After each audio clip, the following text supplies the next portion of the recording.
Alrighty, today you're going to learn what's normal age-related and changes in memory versus what is age or what is abnormal changes due to dementia. We're going to talk about what is dementia and what is Alzheimer's because it is confusing. And then we're going to talk about your greatest risks for getting Alzheimer's, and then we're going to start getting you on your journey for prevention. Alrighty, how many people here feel they understand what Alzheimer's really is? If there's a show of hands, we've got some hands here. Some people have actually seen it firsthand too. Okay. Alrighty. So for those of us that don't, I like to think of dementia as dementia. That's our umbrella term, as a forest of trees with many different kinds of trees. Okay?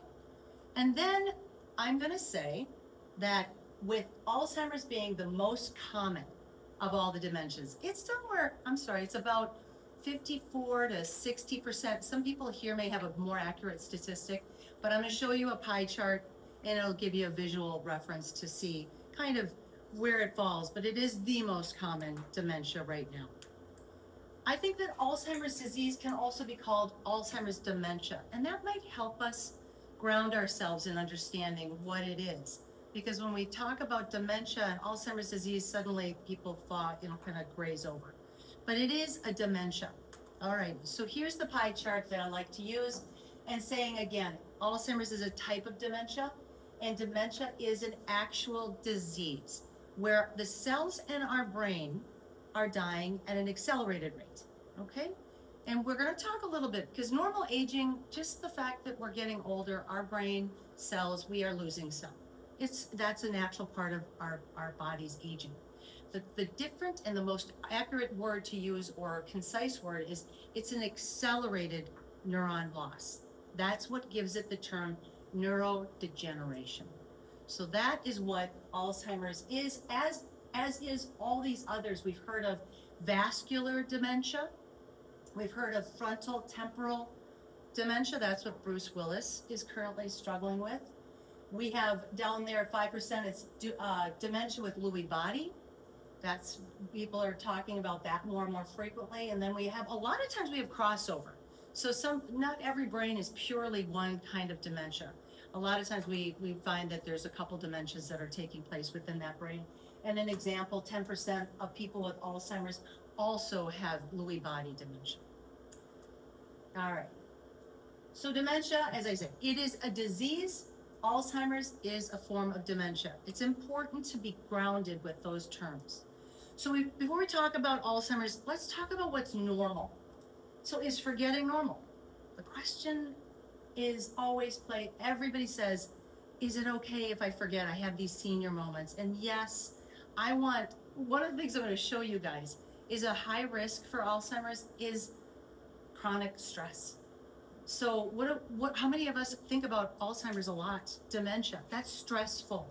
So what I want you guys to realize is today that we're getting older and we are going to forget some things. And so it's not always, and when your kids call you up and say, you said that before, and I'm really worried about you, mom or dad, don't let that stress us out, because it very likely is normal aging. All right, normal aging, this is the stuff that happens. We're going to forget. We're going to actually put up more false details. When we remember who was at the picnic 2 years ago, it was a long time ago, you might put the brother of the sister or somebody else. That's not that big of a deal, but that's going to start to happen more and more. Our brain wants that closure, so it's going to give us some false details, and that's okay. That's not going to put you in a neurologist's office. Your problem solving is going to go down. Your ability to problem solve, you're going to have to think about things a little bit more. Multitasking, you're not going to be able to do 50 things at once and hold them all in the top of your mind. Your task recall, like medications, that's why those pill boxes are great. Don't feel bad that you're relying on them. Realize that that's just my aging brain. It's okay. Your ability to remember a series of numbers is going to go down. So you might have been able to remember 7 before, and then it's 5, and then it could go down as low as 3 and still be normal, depending on how old you are, because this is an age-related disease. Retrieving information, it's going to take us a little bit longer. It's okay. When you can't remember that person's first name, last name, this is what I love doing, is I always say to myself, I'll get to it. It'll come back. and it always does. What the concern, which is gonna be coming up, is when it doesn't. But you're gonna remember Judy's name 2 weeks from now, and you're gonna go, that's what it was Judy, and now I remember all those different things. It will come back to you. Background noise contributes. We have problems with background noise because of our hearing, which is going down as well. So that befuddles things even worse. So just keep that in mind. Alrighty, so why is it harder to think on my feet? Well, we're producing fewer brain cells, and remember, we are losing them. So we're just, unfortunately, our brain is shrinking. So here's an example. These are two people. Two very healthy people that are living not at this point. This is taken from an earlier slide. These are MRIs, okay? So this is gonna be a different image to look at, but this is a person who's living. So this is done on somebody who's living. I have a 42-year-old person on the left, and I have an 82-year-old person on the right. Both of them are cognitively fine, but you can tell that their brains are different.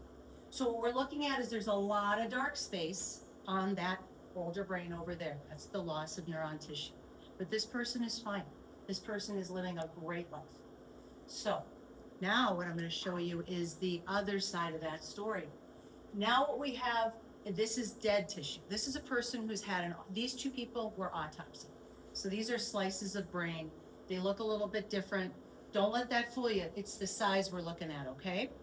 So we have this normal older brain there, and now we have our Alzheimer's disease brain. A lot of people refer to that as a cauliflower brain. Mm-hmm. There's a lot of tissue loss. That person right there is not living independently by any means, low quality of life. And this is what we're working to prevent.